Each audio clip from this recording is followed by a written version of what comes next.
కంటికి smart care మీ లుక్కి perfect pair. Mister opticals, your style ఆ విజన్. సో ఫుడ్ ఏం తీసుకుంటారు రోజా గారు? ఫుడ్ బాగా మంచి ఇష్టంగా తింటా, కొంచెం తిన్నా ఇష్టంగా తింటా. సో ఇప్పుడైతే కార్తీక మాసంలో ఉన్నాను, ఫుల్ వెజ్, అందుకే ఓకే. లేకపోతే నాన్ వెజ్ లేకపోతే ముద్ద Non దిగదు. veg లేకపోతే ఇంట్లో ఎప్పుడు ఉంటుంది నాటుకోడి పులుసు, ఫిష్. Okay. సో కానీ మీ అధినాయకుడు మటుకు ఎప్పుడు అదే మెయింటైన్ చేస్తారు. ఏం ఫుడ్ తీసుకుంటారు ఆయన? వచ్చి 2 hours జిమ్ చేస్తారు 2 hours gym. Every day. And food కూడా చాలా లిమిటెడ్ గా, అన్ని ఏమంటారు ఆకుకూరలు, ఫ్రూట్స్, వెజిటబుల్స్ అవే ఎక్కువ తింటారు, రైస్ అవి తిన్నారు. అందరూ అంతే, శర్మిల గారు గాని, భారతి మ్యామ్ గాని, అమ్మ గాని, అందరూ చాలా లిమిటెడ్. మీ నియోజకవర్గాలకు వచ్చినప్పుడు తెలుస్తుంది అసలు వాళ్ళు ఏం ఫుడ్ మాకు తింటారు. పాదయాత్ర వచ్చినప్పుడు చూసాం ఫుడ్. ఒక ఇంటర్వ్యూలో కూడా చెప్పాను నేను, Okay. అన్న తినేటివి అడిగితే చెప్పాను. ఇడ్లీ దోశ లాంటివి తినరు, చాలా తక్కువ. Protein food. చాలా ఏమంటారు హెల్త్ కాన్షియస్ బాగా అందరికి. ఓకే. వాళ్ళందరూ కూడా అలాగే ఉంటారు. సో పాలు కూడా ఏదో 1 లీటర్, 1 లీటర్ పాలు 1 గ్లాస్ అవుతుంది, అంతే. అల్లం వేసి మరగపెట్టి తాగుతారు.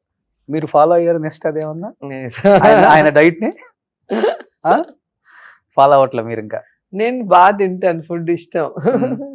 ఫస్ట్ నుంచి కూడా బాగా ఇష్టం. వెంకటేష్ గారు ఇలా చూసేవాళ్ళు, ఇంత పెద్ద క్యారేజ్ వచ్చేది, మీ ఇంటి దగ్గర నుంచి? అందరం కూర్చొని తినేవాళ్ళం. నాతో షూటింగ్ ఉందంటే అందరికి భోజనాలు. అలా ప్రభు గారు, శివాజీ గణేష్ వాళ్ళ అబ్బాయి ఉంటే అందరికి భోజనాలు. అట్లా మేము ఎంజాయ్ చేయడమే కాకుండా ఫుడ్ అందరికి పెడతాం. ఓకే. వెంకటేష్ సార్ వాళ్ళంతా కూడా లిమిటెడ్ ఫుడ్ తింటారా, వాళ్ళు మా క్యారేజ్ వస్తే ఇట్లా చూస్తారు, హీరోయిన్ ఏంటి ఇంత పెద్ద క్యారేజ్ వచ్చిందని. ఫస్ట్ డే నాకైతే ఆ ఎక్స్ప్రెషన్ ఇప్పటికీ గుర్తుండిపోయింది అసలు. ఓకే. సో ఇంకేంటి రోజా గారు, బ్యాక్ టు ఫార్మా, మళ్ళీ ఇంకా నియోజకవర్గంలో యాక్టివ్ అవ్వటం? ఎస్. సో ఆ రోజు నుంచి అక్కడే ఉన్నాను. కౌంటింగ్ అవ్వగానే నేరుగా కాన్స్టిట్యున్సీకి వచ్చాను. ఒక 7 days ఉన్నాను. ఎన్ని రోజులు అయింది కోలుకోవడానికి? అదే హ్యాట్రిక్ కొడతాను అనుకున్నాను ఈసారి. ఫస్ట్ రౌండ్ లో తెలిసిపోయింది సంథింగ్ రాంగ్, ఏదో జరిగింది. ఎందుకంటే మాకు ఎప్పుడైతే వీళ్ళ కూటమి ప్రభుత్వం ఏర్పడిందో అవుతూనే అవ్వాల్సిన ఎలక్షన్ 2 months వెనక్కి తోసేశారు. ఈ 2 months వెనక్కి వెళ్ళినప్పుడు ఓవరాల్ గవర్నమెంట్ కంట్రోల్లో వాళ్ళకి తీసుకొని మా తిరుపతి డిస్ట్రిక్టే 3 ఎస్పీలు మారిపోయారు, 3 కలెక్టర్స్ మార్చారు. అంటే ఒకరిని వేయటము, వాళ్ళకి నచ్చినట్టు చేయకపోతే మళ్ళీ మార్చడం, అట్లా అసలు గందరగోళం అయిపోయింది ఎలక్షన్ అప్పుడే. ఫస్ట్ టైం నా లైఫ్లో, నాది 5th ఎలక్షన్ ఇది, ఫస్ట్ టైము వితౌట్ పోలీసు ఎవడు పడితే వాడు లోపలికి వెళ్ళటం, బయటికి రావటం, లోపలికి వెళ్ళటం, ఏం అర్థం కాల. చాలా ఏదో మామూలుగా సంతలో వెళ్ళి కూరగాయలు కొనుక్కున్నట్టు వెళ్ళి తిరుగుతూ ఉన్నారు. సో ఇవన్నీ కూడా చాలా ఘోరంగా జరిగింది. అయినా కూడా మాకైతే నిజంగా డౌట్ రాలేదు ఎప్పుడు కూడా.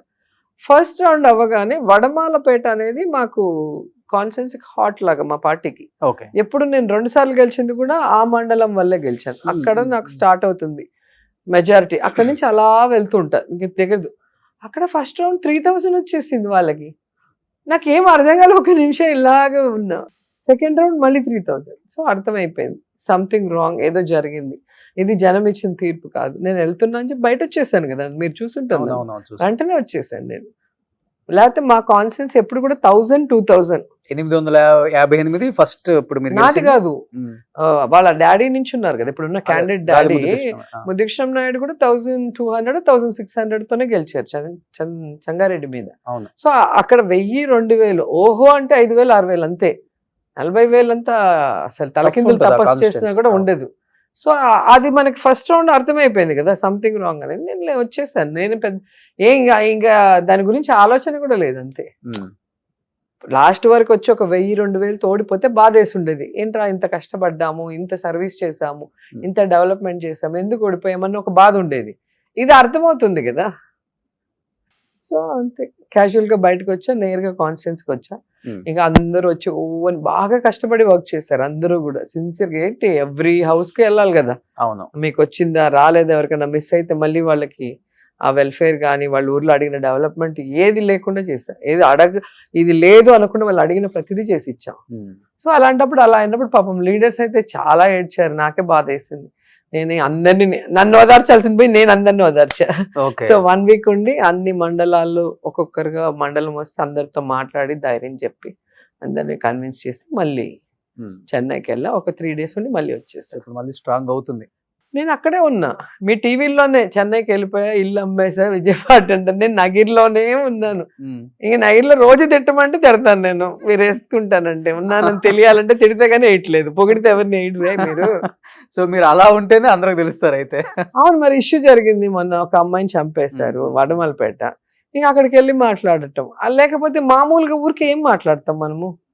ఇప్పుడు గుడికి వెళ్ళేసి ఏదో వీడియో పంపించలేము, లేదా ఇంట్లో కూర్చొని ఉన్న వీడియో పంపించలేము. లీడర్స్ అందరూ వస్తారు కదా, ఎవ్రీడే మార్నింగ్ టు ఈవినింగ్ వస్తూ ఉంటారు. వాళ్ళు స్కూల్స్లో, కాలేజ్ సీట్స్, లేకపోతే వాళ్ళు హాస్పిటల్లో ఎవరైనా జాయినింగ్ అవ్వాలంటే ఫోన్ చేస్తారు. అవన్నీ మేమే కదా చూసుకోవాలి. నా ఫోన్ డైరెక్ట్ యాక్సెస్, చిన్న కార్యకర్త వరకు ఎవరైనా ఏ టైంలో అయినా నాకు ఫోన్ చేస్తే ఇమీడియట్ నేను వాళ్ళతో మాట్లాడి చేసి. అలా యాక్సెస్ ఉండబట్టే అన్ని ఫోన్ కూడా. ఏమైంది? సో మీ వెల్ విషెస్ కూడా ఎక్కువ కాల్ చేసేది, ఫోన్లు చేసి ఎక్కువ తిట్టడం. ఒకప్పుడు అంత సీన్ లేదు, బిఫోర్ పాలిటిక్స్ లో అంత సీన్ ఇవ్వదు. ఫోన్ చేసి మాట్లాడితే కాల్ చేతులు ఇచ్చేస్తాయి, ఏదంటే అది మాట్లాడితే. అట్లా తెలియదు, అంత ధైర్యం చేయరు.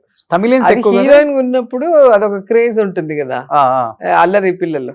పాలిటిక్స్ వచ్చిన తర్వాత ఎప్పుడు లేదా ఇలాంటి వచ్చాక నాకు ఫోన్ చేసి ఎవడు మాట్లాడాను, వాట్సాప్ లలో పంపటాలు. నేను అసలు కొత్త నెంబర్లు ఎత్తాను కదా, ఆల్మోస్ట్ అన్ని ఫీడ్ చేసి ఉంటా మా కాన్స్టిట్యున్సీలో ప్రతి ఒక్కరి నెంబర్. అందుకే ఎవరికైనా చెప్తాను నేను, ఒకవేళ ఫోన్ ఎత్తలేకపోతే ఏదైనా పని మీద ఉండి మీరు మెసేజ్ పెట్టండి అంట.